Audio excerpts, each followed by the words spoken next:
Data science and data warehousing would seem to be two peas in a pod.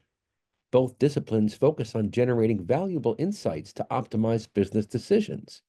And yet, at many organizations, they are run by different groups that often don't even talk to each other. That's likely changing soon, in part because of advances in both worlds. Learn more on this episode of Future Proof.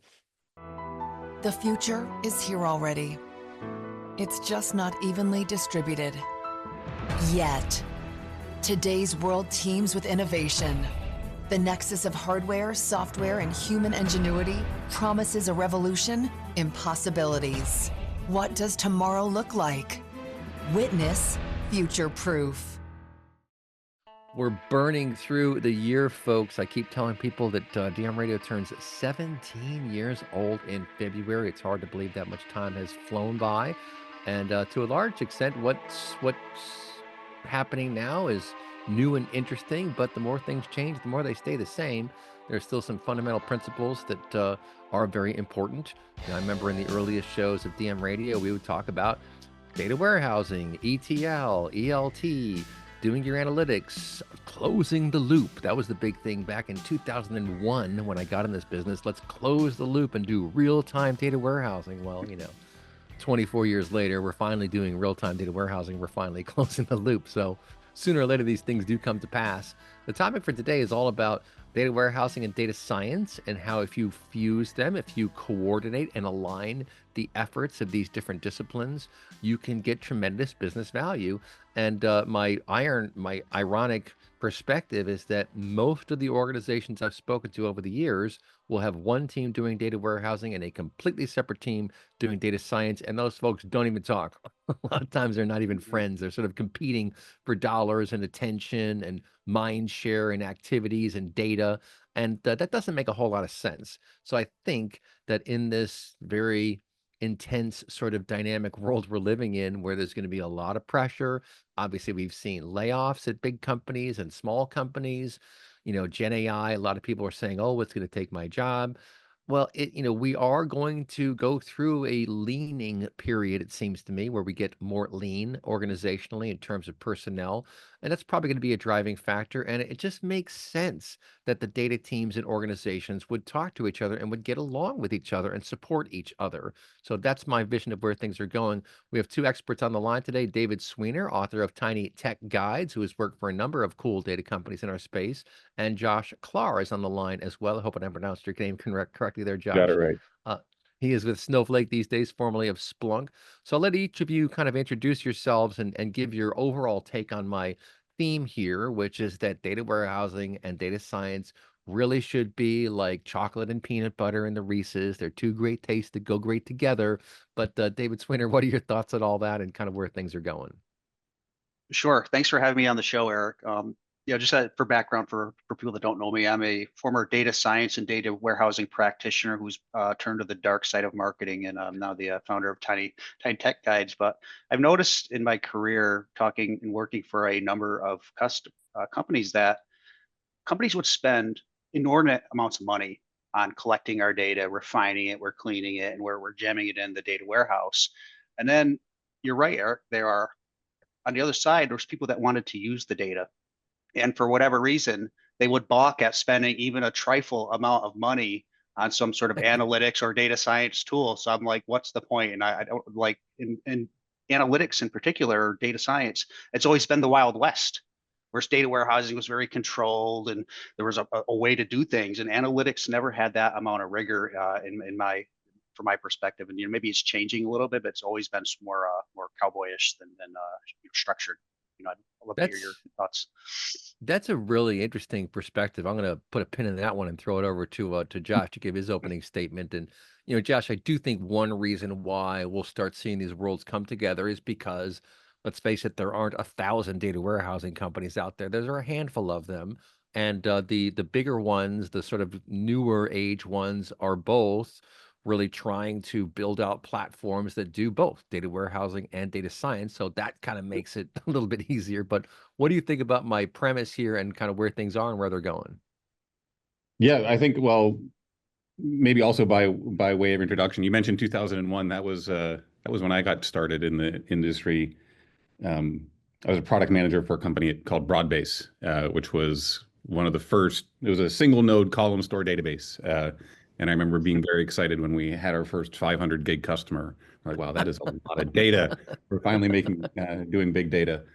Um, but yeah, I think you mentioned the more things change, sometimes the more they stay the same. What I've seen kind of in my career and as the industry has unfolded, uh, and my first practitioner job was at Yahoo, uh, right in the middle of when Yahoo was starting to roll out Hadoop as the core data platform for all of our pipelines. Hadoop was used extensively by kind of the research teams, the ad marketplace teams, the optimization teams.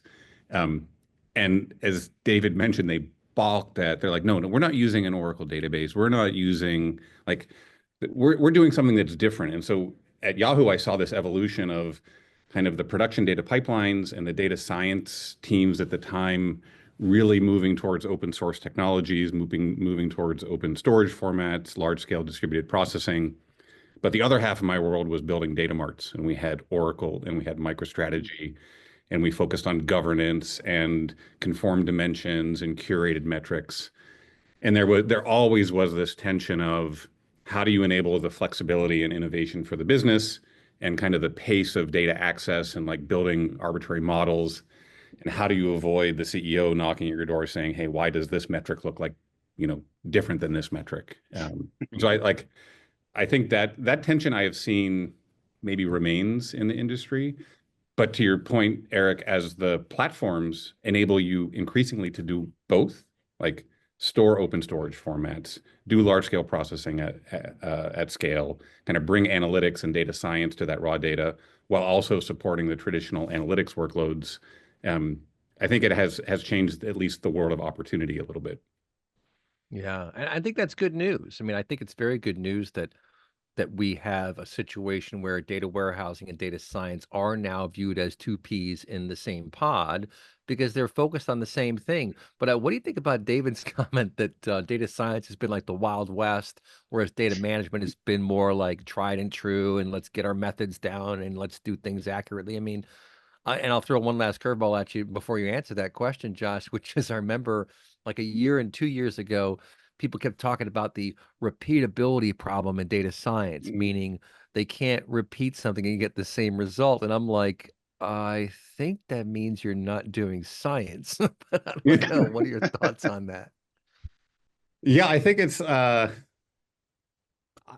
is a real challenge, and kind of I think the real answer is sometimes it's okay to not be repeatable, and Right, you are willing to sacrifice kind of repeatability for speed, like so you can just get an answer quickly.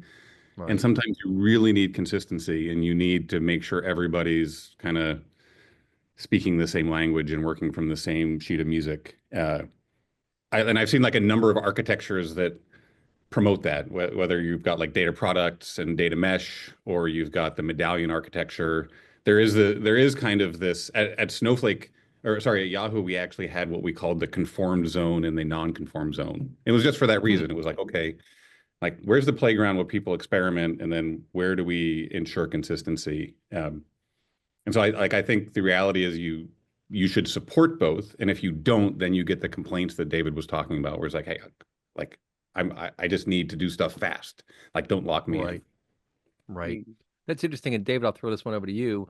One of the better practices I've heard about in this space is to, as Josh was just suggesting, use the data science environment for testing theories and playing around with things to see what kind of results you can get. And then when you get signal somehow and you go, aha, I figured out by pulling this stream of data and that stream of data and this format of this schema, we're starting to see where things are going. Then when you've nailed that down, that's when you sort of button it into your data warehousing world, which is more regimented, which is more process oriented, perhaps not as wild west as the data science world is. That strikes me as a pretty clever way to go. So you're playing around with the data science stuff, you find something, you say, okay, now let's import this to the data warehouse and make it more programmatic. What do you think? Yeah, I know, and I think these two worlds exist because, one is very risk adverse. So we need to collect our data, we need to secure it, keep it safe. We want to organize and very risk adverse. And to your point, data science is more of an exploratory uh, art, part science. And so you're right, there's a lot of things you could do. And when you getting from like in your playground is one thing, and that's interesting. You find some signals. Trying to operationalize these models is quite a different task. Sometimes you'll find out data scientists will build the best model, known to humankind. You're like, oh, these data elements aren't actually available to us for the real-time predictions or whatever you're doing. And so I've seen lots of examples of things like that as well. So you have to be careful. And I'm wondering, another thing that strikes me is we're talking about data science. You know, are we still only talking about numbers, or are Mhm. we getting into the realm of text data now? Gen AI has opened that up, and that's another thing that goes in my head. Data scientists sort of pure, kind of in the numbers realm. We can predict things, and is there a different type of person that deals mostly with unstructured data and text? That's a thing I've heard lots of questions on these days. And that's actually a very good point. I see Josh kind of nodding his head there. So I'll throw it over to you. The unstructured data has all the context for the structured data that you're analyzing. And, when I think about how we got here over the last 25, 30 years, well, 20 years ago, you had to strip out all the context to get the numbers and the data small enough to fit through thin pipes to slow processors and into expensive storage.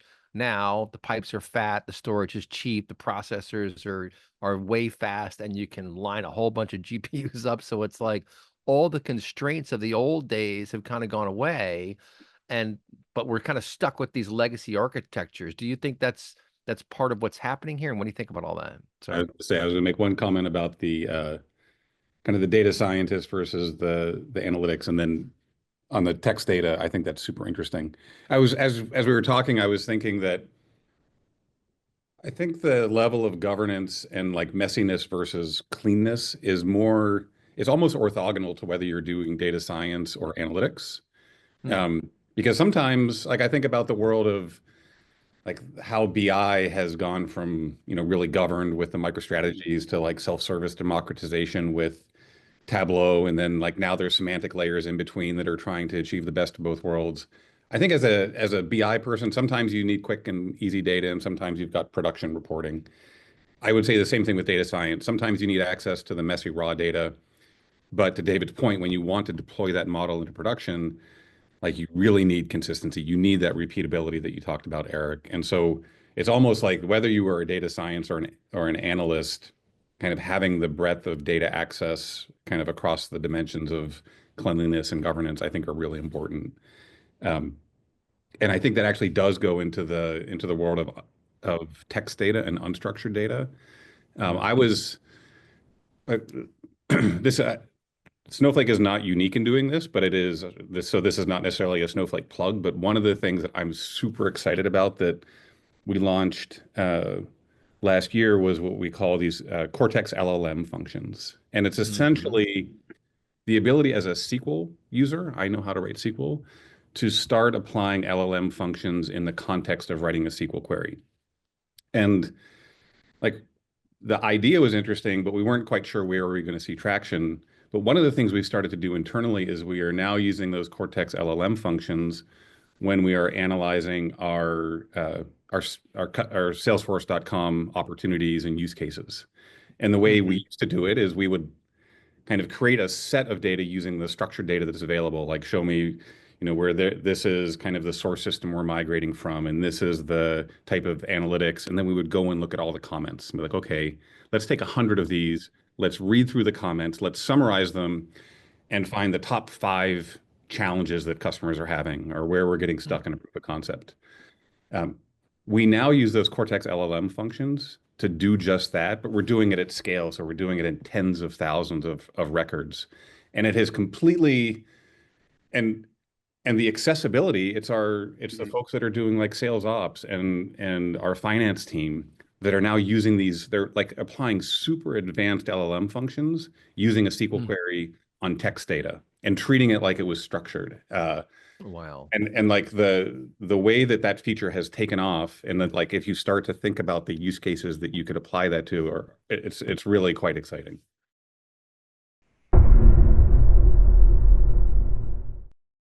We're having fun talking about data warehousing and data science. We've got Josh Klahr on the line from Snowflake, the juggernaut of cloud data warehousing, now getting into all the LLMs and the AI and Cortex and all that fun stuff. And David Sweener, most recently of Alation, but he's worked with a number of different software companies in this space, and he's the author of Tiny Tech Guides. And David, I want to throw it over to you. What Josh was just saying, I mean, honest to goodness, the pain and misery of building out quarterly reports. A human being cannot consume 10,000 pages of comments and then summarize that in 5 pages very easily at all. It would take weeks to do all that kind of stuff. Now you dump it into a context window, an LLM, and ask it to do it, like, and there it is. And they've gotten better about citing sources too, right? In the earlier days, it wouldn't cite sources, so you didn't know what was true and what wasn't true.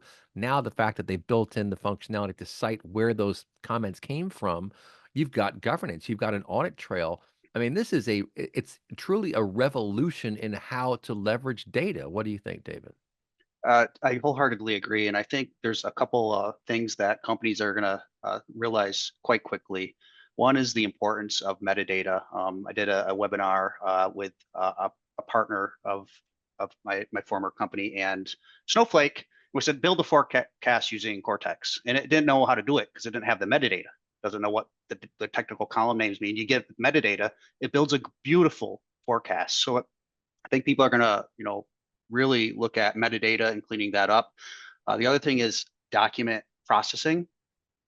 I have all these PDFs or whatever. How do I get those in a form that my LLM can access to provide context? I think that it's going to probably be an explosion in sort of the document processing side of the world.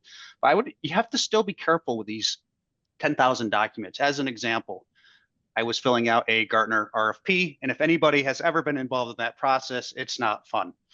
And so I loaded in the product documentation for the software, and it was a lot. And I asked it a question, and the response that came back was wrong. I knew it was wrong. I said, "Oh, tell me the page number and give me the quote that this was on." And it dutifully give me the page number and the quote. It was totally bunkum. It was Hmm. totally made up because Wow. I went and looked in the manual and it didn't exist. So you have to be careful. And I also read another paper that, for long documents, Right. LLMs are great. It sort of gets the first part, And the last gets the part. gets the last part, and it doesn't really remember anything in the middle. But I think it's certainly far superior to what we're doing manually now. But there are still some gotchas out there people have to pay attention to. Well, that is, and this brings up a really, really interesting point. Now, data science only recently has leveraged large language models. I'll throw this over to Josh. Historically, there are all kinds of models that you train in all kinds of different ways. Well, these LLMs have captured the imagination of the business, and they're everywhere, and they're very powerful. There's no doubt about that. But LLMs are probabilistic in nature. It is a lossy process, as they say. And I'm just now finally watching the TV show Silicon Valley, by the way. If you guys have seen it. Great show. I just started watching it like last weekend. I almost died halfway through the first episode. When he goes to the doctor, oh my God, it was hysterical. But of course, it's a lossless compression algorithm that because it's science fiction, right? This is not real. But lossy means you do lose fidelity, like when you would used to record from a CD to your tape player or something, or you start recording from recording to recording, it slowly loses little bits of integrity, and that's a pretty significant issue with these LLMs. And here's how I put it: what percentage of your business can be wrong 20% of the time? Operations, accounting, fulfillment? No, even 10%. If you got the wrong product 1 time out of 10 from Amazon, you'd probably stop using Amazon. So there are many things that are very deterministic, and you want to make sure they are deterministic, but these LLMs are not, and they're not going to be. So that's why you have all these RAG models, retrieval augmented generation, and vector databases as anchors of truth, all these different things. But the key to remember, and I'll throw this over to Josh, is that they are probabilistic, and therefore they are going to get things wrong, just like David said. So it's like, the question becomes, how much effort can we put into the guardrails, and how much can we trust these things, knowing that the old systems got stuff wrong too, not because not because the query was wrong necessarily, just that the data that was in it was wrong, or there was some problem with the query, who knows? But what do you think about this whole issue of veracity and losing veracity, Josh? You decided to give me the really hard. No, it's a great question. And it's when I'm in a cynical mood, which is maybe often, um, I sometimes think about the I mentioned like when I was at Yahoo, one of the things we worked on was all the different data marts for all the different business units, and they were not consolidated. It was different data marts, like so there's the Yahoo Sports data mart, Finance data mart, Yahoo Mail data mart. Then we had like the global data mart, and we spent so much time explaining why numbers were different. That's probably more, like, not exaggerating. At least half of our team's time, including engineers, was just doing investigations, like Wow. why is this data different? And so when I've looked at like when I've thought about what you can now do with an LLM model asking a business question, and like having a chat bot on everybody's desktop or a Slack, like part of me is like, oh my God, you've just made a problem that was at least somewhat constrained because you had, nine Right. data marts. Right. And now you've got everybody's own version of maybe the non-deterministic nature of the LLM plus the way they ask the question, and you've just got everybody with lots of different answers. So I think it is a challenge. One of the things that that we've been discovering as we've been trying to figure out, like, how do we deliver the power of the LLMs with some of the consistency you would expect from kind of a traditional analytics experience, is we have discovered, and this is one of my favorite topics, that like having high, David referred to it as metadata. A version of that metadata is having a high quality semantic model Mhm. that Yeah. basically says, like, here's how you should be thinking about the data. Here are some additional rules. Here's some, at least one layer of abstraction between the messiness of what's underneath and the question you ask that restricts the surface area and gives kind of better meaning to the data elements. Kind of the quality of those models goes from, I was talking to a colleague today, who was doing, he was comparing a raw set of prompts on a standard TPC-DS benchmark to a semantic model enabled set of questions, and the accuracy was going from like 22% to something like 98%. Wow. And so I think it is a real challenge, like making sure you are aware of the non-deterministic nature and the likelihood of hallucination. Um, but that doesn't mean you should, like, get rid of the idea. It's like, what are the things you need to have in place? What's the extra information you need to get the value of what the LLM can provide while, like you said, not creating crazy hallucinations. Hmm. Yeah, I mean, that's an incredible story. And I will echo back what you both just said. The semantic models are huge. So I'm talking to a number of different companies that are focused on helping companies figure out and understand it and better govern their unstructured data. And there are lots of different ways you can do that. Mhm. Well, the data catalog vendors were a big part of that, right? And some of the earlier ones that could scan your information environment, find all the different column headers, start associating them, and kind of get you rolling and lining this stuff up to be able to do some meaningful analysis. So that was good. But now there's even more of them out there that will show you incomplete data, they'll show you redundant data, they'll show you all these kinds of things. The problem, David Sweeney, I'll throw it over to you, is like someone still has to do all that stuff. Someone has to be responsible for managing the process of flagging PII and working with the data. And it's like, how many people are we going to be able to afford to work on this stuff to do it properly? And I'm not entirely sure, because it's like the size of the challenge is so big, you almost don't know where to start. But what do you think about that in general, David? And about this mantra that I throw out there, which is, if companies want to really leverage AI, especially Gen AI, you must get your unstructured data house in order. And no one really wants to do that. What do you think? Yeah, I think it's a huge challenge, and you're right. Nobody wants to flag, and it's probably impossible to, if you're putting in a corpora of 10,000 PDF files into there, it's impossible to go through and understand what's sensitive, what's not, what could be IP, IP or PII or what have you. So I think it is a huge problem. I think AI can help with some of that, but the risk will never be eliminated.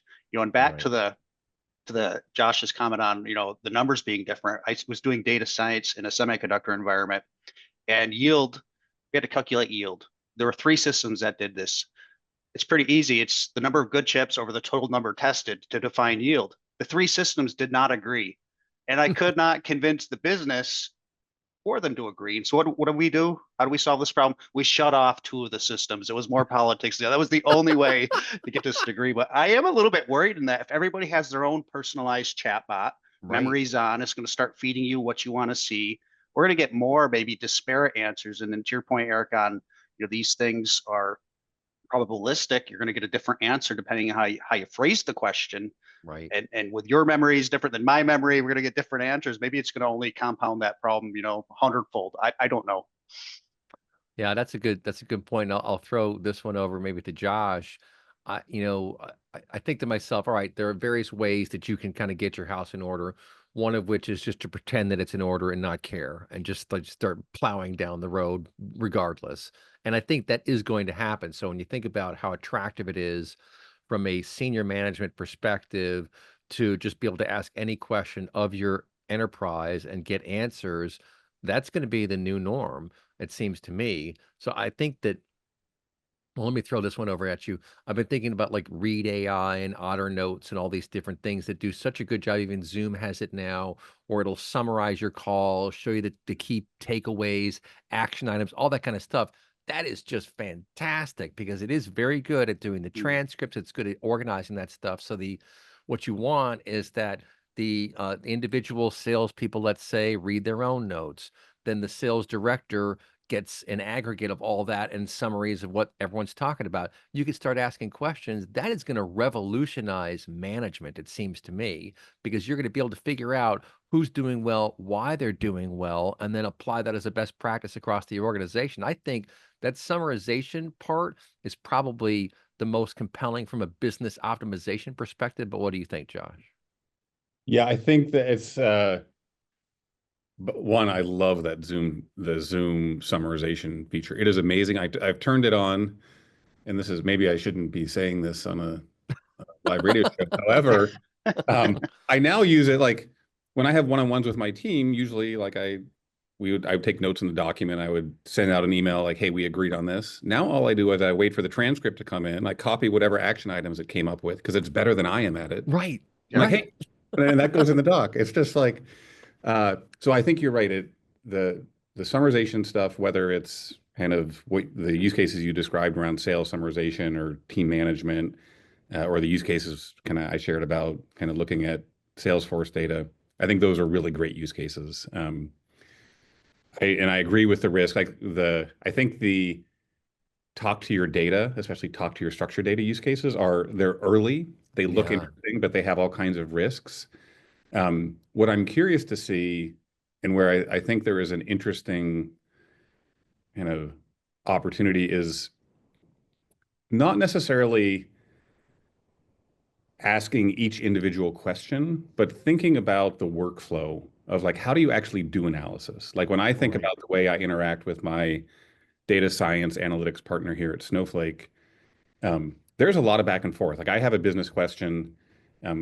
He might return some results, but as a result of that, there are some things that jump out at me. There's some attributes, a metric is trending, something looks weird. And while I might not need an LLM to ask a simple question, like show me the trend of sales for a product over the last, like that's a toy. I'd rather do that myself than like a BI tool. Sure. But answering the 10 questions and getting to an answer about something interesting, kind of the agentic element of automating a workflow or helping automate pieces of workflow, I think there's something really interesting there.